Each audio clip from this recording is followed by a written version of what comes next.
What's up, everybody? Welcome to Rats on Film, the show where a bunch of film rats talk about and rank movies. Today on the show, we are defying gravity, we're getting popular, and we're talking about movie musical adaptations. On the show with me today, I have Madeline. Hello. Taylor. Hi. Chris. Hey. And I'm your host, Xander. Welcome to the show, everybody. So we thought, in honor of Wicked, we would do a little ranked list for... We had a bunch of debate about how we were going to do it, but we eventually decided that we were going to do musicals that were adapted into films. So all the films we selected today fit that criteria. There's obviously a bunch more, but for some reason they divided Wicked into two parts. So when that inevitably comes out, we'll do some more movie musical adaptations for that. I feel like I'm the least theater kid of everybody on this podcast. That's definitely true. Yeah. I think I'm second least in the sense that I personally was never involved in theater. I just like watching it. Yeah. Chris and I are in the trenches for this category. All through high school, all through college. And after, Yeah. as a grown adult. I got clowned by Jordan because she was like, "Oh, are you excited for Wicked? Are you excited to see this?" And I was like, "Jordan, I've seen Wicked once when I was 9 years old. I remember nothing about it except the song Popular." And she was like, How do you not remember the whole thing and all the words to all the music?" And I was just like, I've never known them all. I mean, how do you not remember or know any of that? You know what? I watched it 2 days ago. I still don't know it. Oh my. I was obsessed with it in high school, and then before the movie came out, I was like, maybe I should re-listen to the soundtrack. I haven't listened to it in a while, and I still knew every single word. I was shocked. You're just not a theater nerd. Yeah. No, That's definitely incorrect. not. Definitely not. But I am a little film rat, so we'll talk about some musicals on film. The first one that was selected on the list today is Cabaret from 1972. So just this goes for all of them, but we're just talking about the movie versions of it. If people have seen it, like, that's cool, but we're just talking about the movie versions. Mm-hmm. So I only watched this movie for the first time a couple years ago. I didn't know anything about it. I think that's kind of the best way to go into it, because I feel like that is how it is the most impactful, is like when you get that shock, when it switches over from like, oh, this is so fun, to like, this is horrifying. Yeah, Chris and I, we both watched the movie for the first time together a couple of days ago. Yeah, this was the first time I've watched it. I've seen the stage version of it. I feel like maybe this, of all of the ones on the list, is the most theater of even the translations. Like, I feel like the movie still holds a lot of that kind of experimental, like intimate, less sort of Hollywood movie making. Like, it still kind of plays on a lot of the things that feel normal to see on stage, but less normal to see on screen. And you got Bob Fosse directing it. It's just... Oh yeah, but the dancing so is theatrical. Amazing incredible. dancing. Yeah. I mean, the Fosse choreography is just top notch. Like, the second it starts, you're immediately, oh my god. Well, it's really interesting because I feel like there is a pretty stark divide in this one between the theater part of it and the movie part of it. Mm-hmm. I mean, everything in the Kit Kat Club feels very much like maybe one-to-one of what the theater version of this would be. But obviously, when you get into the rest of the story, there's a lot of things that you can do in film that you can't do in theater with locations and stuff like that. I think it's an interesting thing in general with theater adaptations because when you watch theater, you don't get to edit it. It's just a wide shot and everything is consumed as the big picture. And I don't necessarily think that's always how the movie adaptation should do, but sometimes I think they forget that that is how something was designed per se.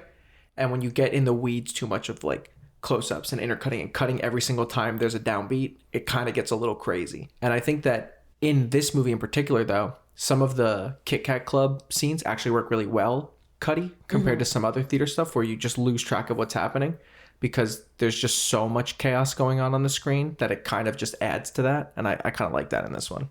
I think it captures the vibe of the stage show really well. It felt to me very separated, like in the movie, that the songs are only in the club and they're not part of like the story as much as other musicals are. I prefer when people just break out into song randomly. To me, it's just personally not my favorite style of musical, but I really liked the movie and the story as a whole. But as a musical adaptation into a movie, I didn't feel like it really, I loved it as much as some other movie musicals that I do like. As someone who's seen the stage show, I think it slightly fails as an adaptation of it, but I also think it's a really good movie that works really well on its own. So it's kind of hard to disconnect the two. Yeah, I think something that's interesting about theater in general is that it tends to be really abstract, and I think people who consume theater more get more out of theater. And I kind of think this one's interesting because, I don't even know what the opposite of on the nose is, but it's the opposite of on the nose, where when you're watching it, you're kind of just like, what is the point of any of this? It's very much a feeling, and there's very much imagery that's supposed to evoke certain things, or a whole scene plays out and you just go, what's happening? And then the last shot contextualizes it. And there's a lot of that, which feels very much like theater to me. Yeah, I think that's what I was trying to say initially, where like this feels the most like a stage musical and not a movie. Like this feels like something in the core essence of it is like the closest to a stage performance, more so than a lot of these others. That like it just feels more like the way things are done on stage. And I think also part of that is the casting, like Liza Minnelli and Joel Grey. I mean, Joel Grey from the original show. Yeah, you know, like superstar stage talents bringing these characters to life on screen. Too good for a character who's supposed to not be like a famous or talented person. Yeah, honestly, true. No talent scouts wanted to go to the Kit Kat Club once it was full of Nazis. No, definitely not.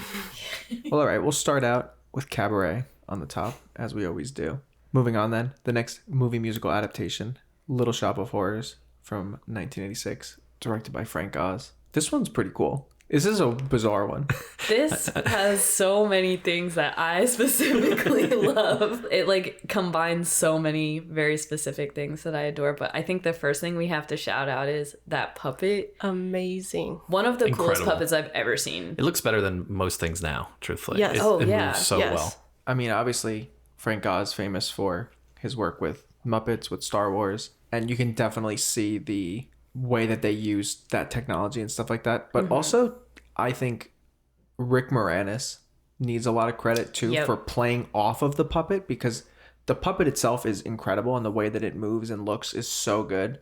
But I think he really helps sell it. I mean, there's also, while they were filming it, like the puppet can only move so fast. So there are scenes that they shot and then sped up, so he had to act in slow motion to then have it be sped up to look like it was in real time. Like that's incredible. Yeah, they're under cranking the camera and then speeding it back to regular time. Yeah, it's crazy. And the way that the puppet's mouth moves, I feel like, is the most impressive. It's like an amazing lip sync somehow. Like perfect. The fact that they were able to get all of the mouth shapes to actually make me feel like it's saying the words that are coming out is crazy. And sing. Yeah, and sing. Yeah, and then on top of all of that, like it's just a beautiful puppet. Like the detail is insane. The veins on the lips, like it's crazy. Beautiful's a word. It is though. It looks like it'd eat me. Yeah. Yeah, but in like a beautifully like awesome, amazing, scary way. Like nature is incredible. I find this so interesting because this is based on a stage show that's based on a Roger Corman film. Like who came up with the idea? This random film that basically no one remembers, the original Little Shop of Horrors. I'm going to make a musical out of it. And then let's make a movie out of that musical. And it all works so well. Yeah. I mean, I think another also example of like absolutely all-star cast, just like stacked from top to bottom. I mean, like literally random cameos, like Bill Murray shows up for 5 seconds, just like incredible. As a sadist? Yeah, as a sadist. An amazing scene for some reason. It's so funny.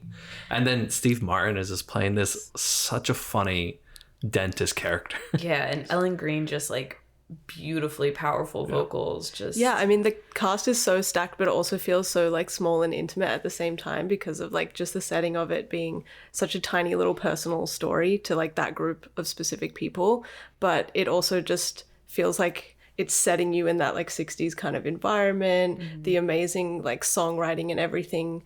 I just feel like it felt like so personal, but also so big at the same time, even though they were doing so much with the puppet, with the sets, with the performances, that it was just giving it way more life than you would think like such a small little movie could give. I really, really enjoyed it, and I really liked the music. Yeah, the music's are all great. bops. shout out Alan Menken. Massive bobs. Yeah, all Alan Menken.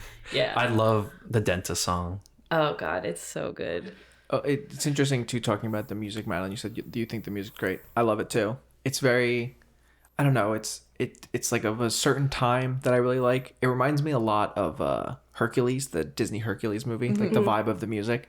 There's something weird about trying to rank these musicals where how much am I factoring in how much I like the music versus how much I like the movie, and it's really hard to separate it. Yeah, it is. And well, for me, a lot of the music does remind me of Hairspray as well, because similar setting and Totally. the same sort of like, look out, look out, look out. I was like, oh my gosh, this is so cute. And it's so like, it sets you in that time period really well. But for me, I do like to listen to movie musical soundtracks like outside of the movie. And I like it when you can just bop along without having to think about like what the actual story is when you're just listening to it in the car. Well, like this one and Hairspray, I would say both kind of rockier musicals. Yeah. They have more rock band instrumentation, and it's a little bit different than the traditional musical that you get. So it is fun. It feels a little bit more modern, maybe. I know this is Yeah, it does. the 80s. It has more of that sensibility to it, which is kind of cool. This just is my favorite movie musical, like full disclosure, of all time. Like it's just the best adaptation to me. I think it's just so fun. And I've also loved this movie since I was like a very small child, so it has a lot of nostalgia for me. All right, so Taylor kind of spoiled herself, but where do you guys want to put Little Shop? I would put it above Cabaret. I'm going to put it above Cabaret. Yeah, I would do the same. Okay, so unanimous. Easy decision amongst the rats. We're not really sure how this one's going to go I have in terms no of clue. in terms of consensus. So starting off with an easy one. All right, next up, Madeline kind of alluded to it already. Hairspray, 2007. Big time jump here. Yeah, true. It was a hard decision what to put in this Yeah, list. we went through a big list and Flipped we some just kind of coins. narrowed down. Yeah, we flipped some coins, and people wanted to talk about movies that are their faves, so we focused on ones that we all like because we have the most to say about them. Yeah, I mean, well, I'll take it away because I picked this one. I love the cast, first of all. If you listen to our High School Musical episode, you know I'm a Zac Efron stan for life. I think you've got some incredible icons like Michelle Pfeiffer and Queen Latifah, and then you've also got a mix with these newcomers that they found. Nikki Blonsky. Nikki Blonsky, yes, her one movie. And she was amazing in it. They cast her She's so perfectly. good. Yeah, and then you've got a little bit of a stunt with your Amanda Bynes, who does really well as well. And the music in it is, again, it sort of leans back into The Little Shop. It's funny that it's the next one on the list because they do have some crossover in the songs. But the colors, the songs, the dancing, the costumes, the story, everything is just so perfectly put together. And I have seen this one on stage and I think it is better in the movie because they just perfectly capture everything so well. It's another funny little thing right after Little Shop. It's also based on a random B movie that no one knows about. Exactly. John Waters and films. they elevate it and then the musical becomes the version. And it's just, This may be my favorite way that choreography is shot in all of the movies we're going to talk about. They do a really good job of, I think, exposing the wide so you can see the really impressive dance numbers. I think something that sometimes happens in movie musicals is they get too in the weeds on the dance numbers specifically, and then it's like, oh, well, I really wanted to see that lift and not like a close-up of the celebrity's face in this moment. Yeah, like during the whole Miss Hairspray contest, you just weave through so many different dances and choreographed performances across the whole cast of the TV show. Yeah, I agree with you, Taylor. I feel like the choreo and the way it's shot is really great in this one, going back to movie musicals sometimes getting a little too cutty. I feel like dance is kind of like action where when you can play it in the wide because people want to see what's happening. Yeah, I think this one is maybe my favorite story of any of the ones we're talking about. The songs do a really great job sort of expressing a lot of the thematics that are being discussed in this movie, and I think that that's really cool. And also, the music slaps again. Yeah, and it is a timeless story, even without the specific setting. All of the themes throughout it are still applicable, so every song really still applies. Yeah, like Little Shop, it has, and this one a little bit more so, but it has a lot of soul and R&B influences and stuff like that, which I really like, and I think it works really, really well for a musical and sets it apart a little bit from, again, sort of a traditional musical that you'd say. The dance is just the best, amazing part of it. I mean, it's a big part of the plot of the movie, so you'd hope it is actually good, but I like when a movie musical actually embraces the stage aspects and actually make it, I think one thing I also love about this one is that I really love the homage to the film as well as the stage version. The cameos of John Waters and Jerry Stiller are incredible. Just if you know nods. They don't spend a lot of time on it. They don't kind of beat you over the head with it. They're just if you were a fan the first time around, wink. If not, you're just still immersed in it. And obviously John Waters, the weirdo, gets to play the Flash. Yeah, of course. And if you don't know, you're just like Jerry Stiller. He's amazing. I love him. Yeah, exactly. I also think this one has a great musical villain. it's just pure evil white lady. Yeah. That's the whole character. There's no more depth. There's no more explaining. And I think, again, going back to musicals tend to be a bit more abstract and tend to be a little bit less on the nose. It works really well to keep stuff really simple when you're not going to get in the weeds on details and backstory and things like that. And so you meet this lady and you just go, hate her, the worst. Yeah. Another thing I love specifically about Hairspray and Little Shop that we just talked about is like the pacing of the songs spread out over the dialogue feel very stage-like. And I think that is like some of the charm of a movie musical. And I think sometimes we kind of lose that when we make it into a movie because we're like, well, they have to talk more and we need to explain every single thing, but like we just want to get to the songs. Yeah. And both of them also, we were talking yesterday, all of us, about how, you know, some musicals kind of lose it in the second half. Their songs are not as good. They don't have the same pacing. Like there's maybe only a couple songs in the second half, but Hairspray is delivering bangers after bangers. And even though there are only a couple songs after the break, they're the really, really good ones. Yeah, definitely. Yeah. What do you guys want to put Hairspray? It's on top for me. I'm going to put it on top. I would also put it on top. I'm about to get some hate for this one. No, I fully understand. But I will put it in third place. Well, it's still going to go on top because all three of us. Sorry, Taylor. Next up on the list, Les Misérables, 2012, directed by Tom Hooper. This is an interesting one because I'm, again, not a theater person. But from my perspective, this is top 3 most beloved musical theater shows. This is the adaptation of the Broadway show. And it's definitely very mixed how people feel about it. Some people love it. Some people hate it. I think it's pretty good. I think it gets too much hate. I don't think it's perfect. I don't think I've seen it on Broadway before. And I think it's better on stage than this version is. But I definitely think it gets too much hate. I agree with you on that. I think it is just a fine, good adaptation and I enjoy it. And I am one of the people that loves Les Mis as one of my favorite musicals. And to have this version of it, I'm happy with it. You know what I mean? I do love the stage version of it. And I do definitely think it works so much better. Yes. I'm so torn about this because some moments I really enjoy it and then other moments I'm just so frustrated. And I think the cinematography frustrates me to a point, and it's just him as a director. That's just his movies. And I think it kind of hampers some moments.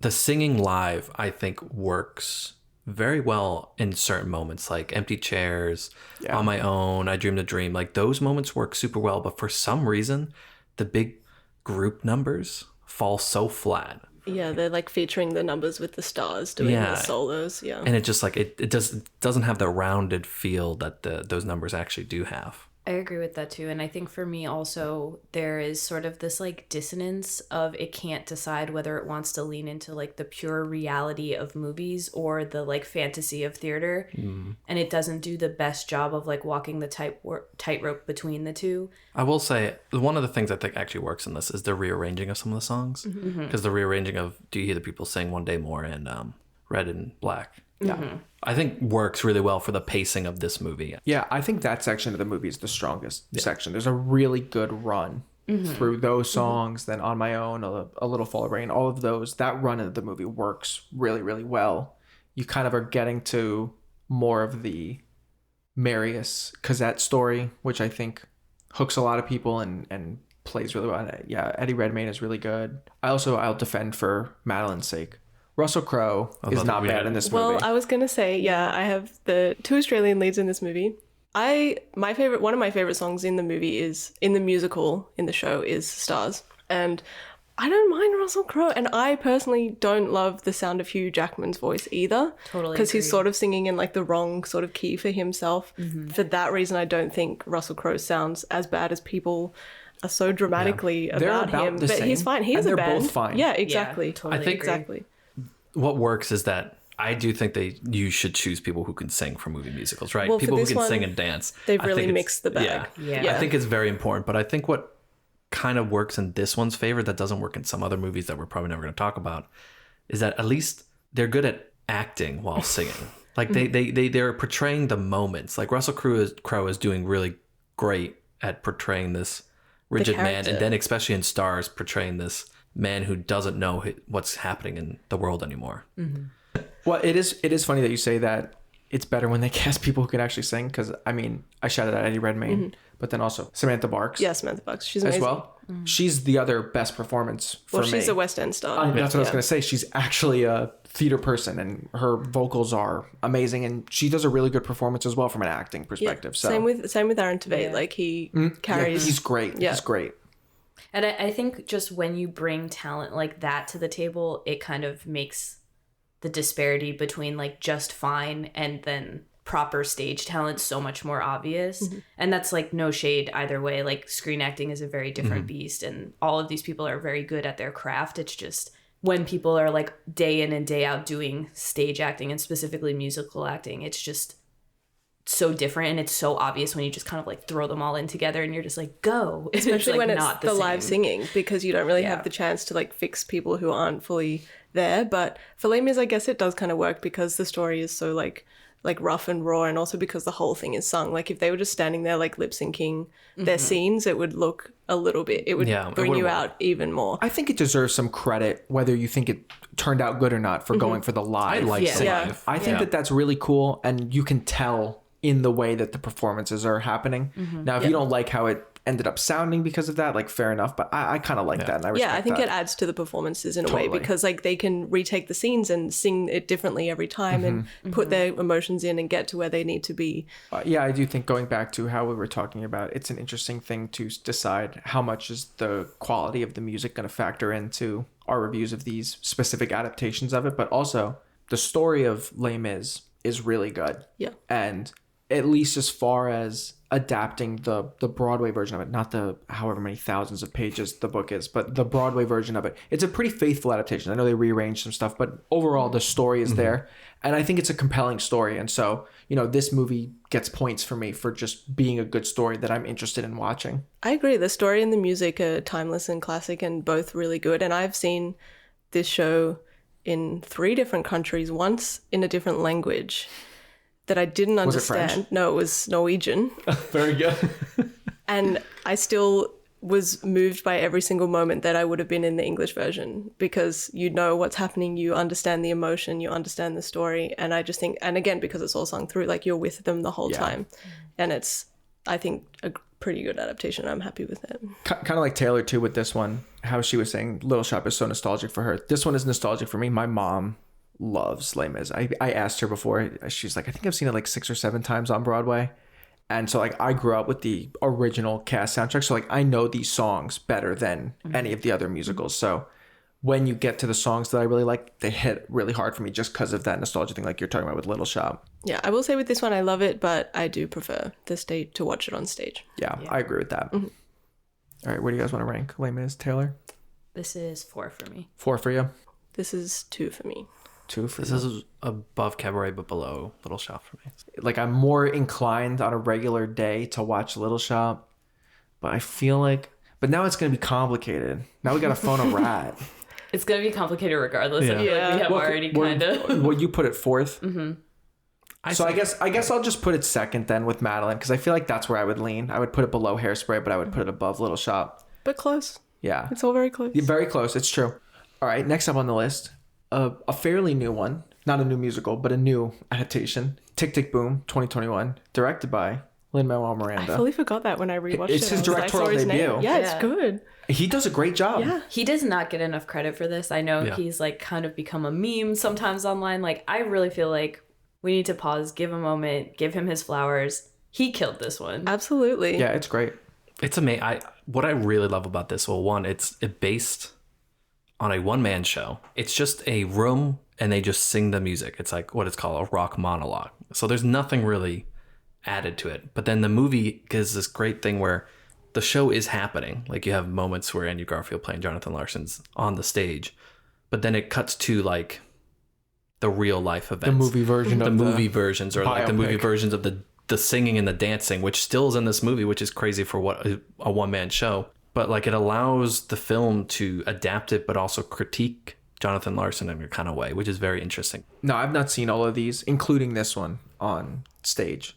But from what I understand, this is the most significant change when it came to adapting it. That is pretty cool to have a version of this that is pretty significantly different if you're so inclined to want to watch Andrew Garfield kill it as Jonathan Larson. Oh, he kills it. Absolutely. He's so good. I'm surprised how good he is. Not because he's not a great actor. I just didn't know he could sing. I mean, he couldn't, when he interviewed, right? He said, he didn't know he he couldn't could sing. He just wanted to do the movie. I know you, Taylor, quite often listen to 3090 specifically. Oh, Bang. what a That banger is- of a song.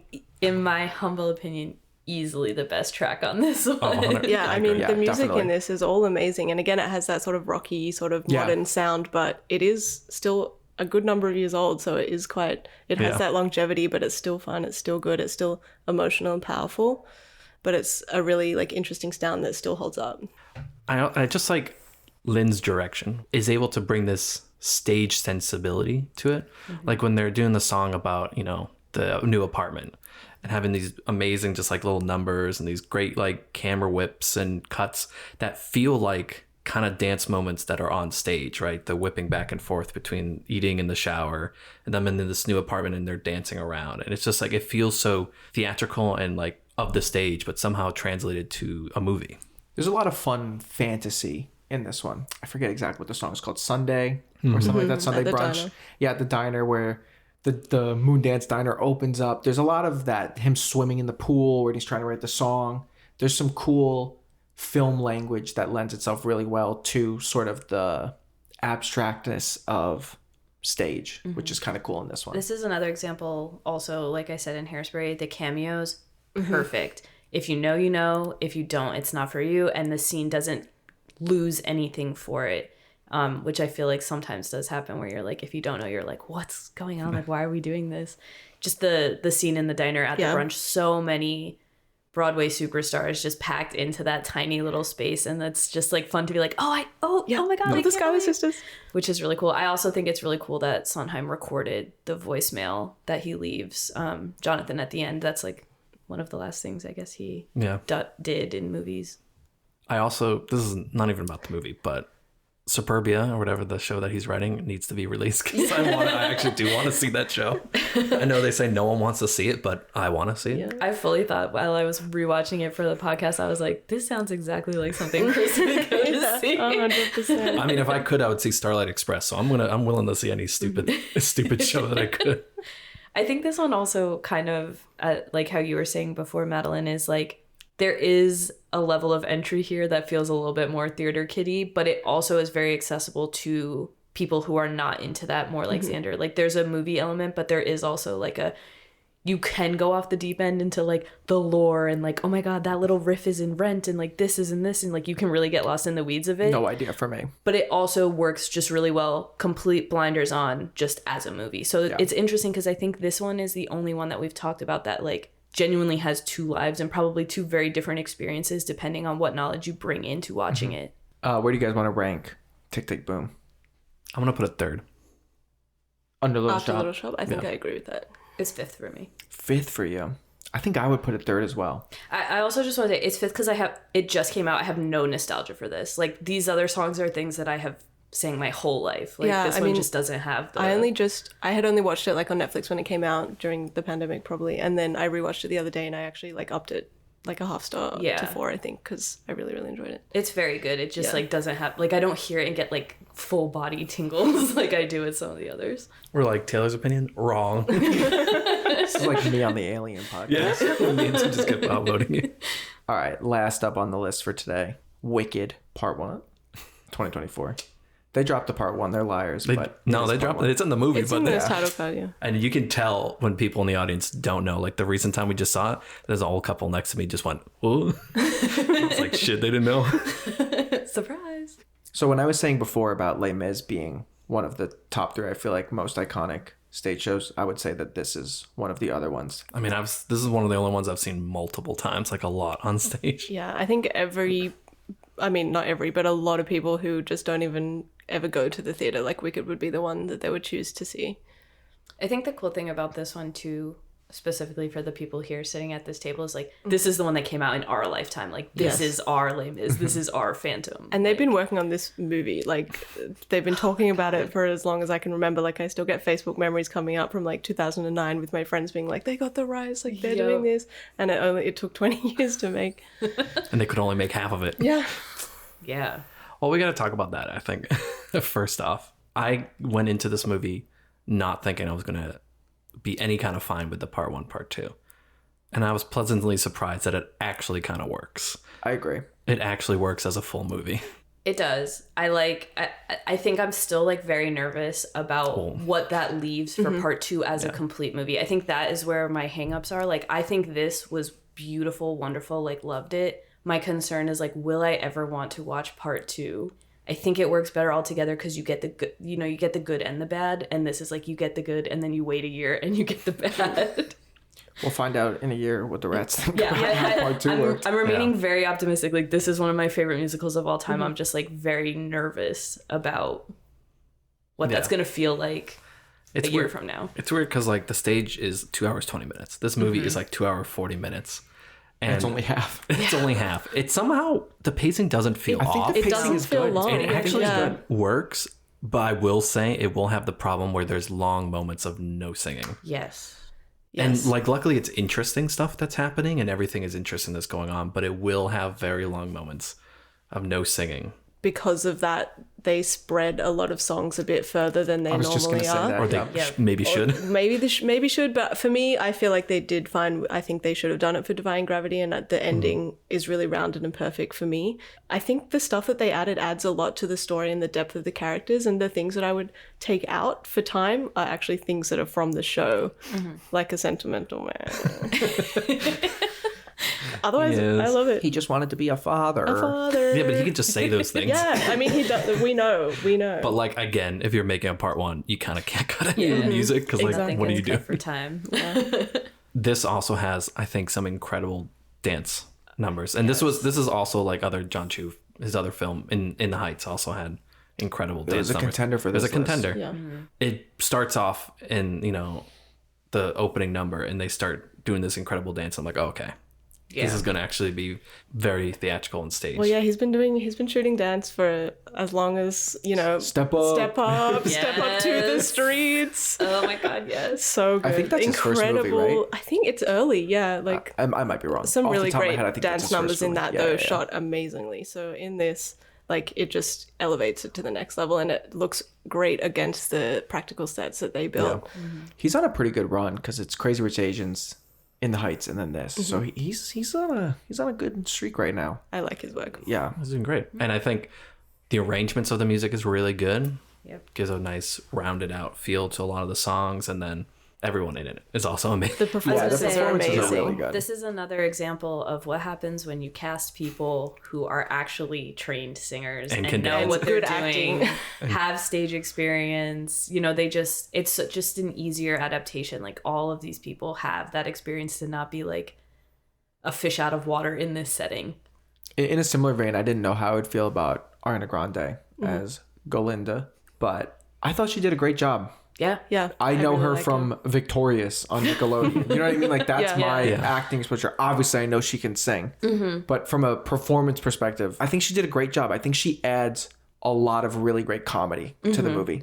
And heart as well. And I think the balance of her and Cynthia is like really beautiful. Like, I think they have a very nice like yin and yang kind of moment on screen, and just like their voices together and like their vibes together. Like, it just works so beautifully. The second you see them together, you're like, oh, this fits. This is makes sense, perfect. yeah. Yeah, and I kind of lose both of like Ariana and Cynthia. Obviously, like, they've been out and about on the press tour, and they're kind of everywhere. But like, as soon as you watch them as their characters, like, that's their characters. It's Elphaba and Glinda, and their voices sound so beautiful together. I think Ariana's voice actually sounds really great with everyone that she sings with on this, and so does Cynthia's. But the two of them together, it's just like a match made in heaven. Oh, yeah. They're a perfect pair. Yeah, Cynthia has a lot of really great depth. She gives a lot just with her face and with her eyes and stuff like that works really well in a movie adaptation of something on the stage that you don't get. You can't get a close-up of Elphaba's face getting ridiculed and trying to process her emotions. And I think this is an example where it works really well to adapt it to the screen and to have those moments, and she delivers on them. Yeah. And then we got to talk about Jonathan Bailey. My king. Dancing Through Life, the library dance part is so great. I just love that scene. Like, there's no Yeah. stunt dancers in this, which Doing I just think flips, is he's so doing weird cool. little come up, and then like the turning library scene where they're all dancing in it. It's just so dynamic, and it's more than what you could do on stage, but still theatrical and very stagey. But it also, I was gonna say, it does feel like a stage thing. It does just feel like something that if they could do it, they would do it on the stage to make it more dynamic because you're watching everything in a wide shot, essentially. And again, they do a lot of wide shots. Nice. Yeah. They allow people to dance, and they cut away to even like background dancers. They're not always on the main characters, which is great too. Totally. Yeah, in that example, talking about Dancing Through Life, I think it has a big praise, but also a slight criticism I have of this film. I think the practical sets, when they're there, are amazing. The library, amazing. Pretty much everything at Shiz looks great. Once they get to the Emerald City, and it's kind of schlacked with CGI, and there's weird monkeys, it loses me a little bit. It takes me out. But the stuff that they built, and even in the Emerald City, the wizard's office and stuff like that, it looks so cool, and I love the practical stuff that they did. Yeah, I think for me, like, we just watched it for the second time, and on the first time I was really worried. I was like, oh no, it kind of looks kind of bad in some places. But then once you get to the second part, the second viewing, I'm like, I don't care. Like, everything else looks amazing, and I can deal with a few CGI monkeys that don't look great. Because the goat looks good. Yeah. And his character is really, really good. But it just kind of bad. the monkeys, they kind of falls apart at the end with the CG. But the look, and I mean, the Defying Gravity CG as well is a little bit janky, but I understand it takes you out a little bit. It takes you out a little bit, but it also doesn't, because like that image of her just jumping on the broom and flying away, I'm like, oh my god, that is stunning. The only thing that drives me crazy visually is like that hat does not move. She jumps off of the palace Taylor, and then is a bullet magic. train shooting through. Hold on. It's a magic hat, bro. Grow up. Yeah, grow up. She came down in a bubble and you don't think there's going to be a magic hat? That's like the only thing I think is silly. I'm gonna get hate now. I don't love the music in Wicked I was about to compared say to it was some of a these bop. other ones.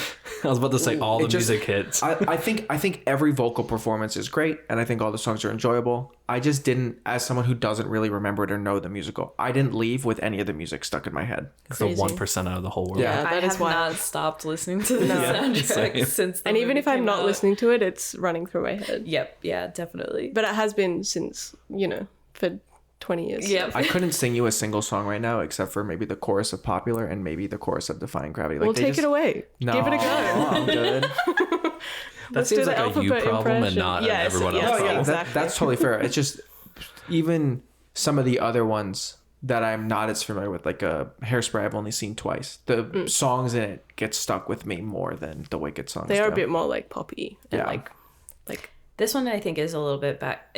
It came out more recently than a lot, but I think this one is a little bit more of that like capital B Broadway music. Like definitely. It really kind of like invokes the emotion. The emotion. There's like a huge like you hear those chords and you like feel it Like inside. lifted, yeah.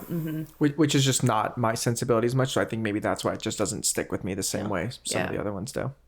How do you guys want to rank Wicked Part 1? Based on this ranking, I'm gonna say 3. 3? I might say 2. 2? 2. I would say 5. I would put it above Cabaret, but I would put it below everything else.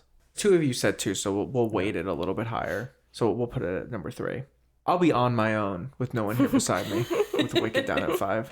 So the Rats on Film ranking for Part 1 of movie musical adaptations, objectively in our opinion, starting from the bottom: Cabaret, Les Miserables, Tick Tick Boom, Wicked, Little Shop of Horrors, and The Big Cheese, Hairspray.